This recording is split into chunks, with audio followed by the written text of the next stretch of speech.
आज पवित्र राखी पूर्णिमा कविसूर्यनगर अंतर्गत समस्त परिवार समस्त गुरुजन समस्त माँ भूमि समस्त मोर नमस्कार। यही राखी पूर्णिमा आपण मान परिवार सुख समृद्धि वार्ता नहीं आसू आग को आम भितर आम अंचल शांति श्रृंखला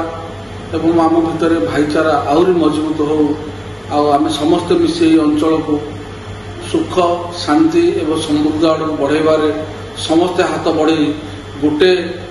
मुठा करी आम अंचल को शक्तिवान करवा ये निर्वाचन मंडल को आगू नहीं छाड़ा ये समस्त संकल्प नहीं आम आज बाहर आम आमर काम करवा सत्मार्ग रे जीवा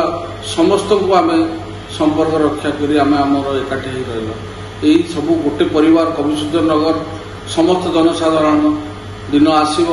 जोटि कि गोटे परिवार भाव ओडिशा प्रतिपादित करेंगे यह मुझे आशा रखुच्छी। धन्यवाद, नमस्कार।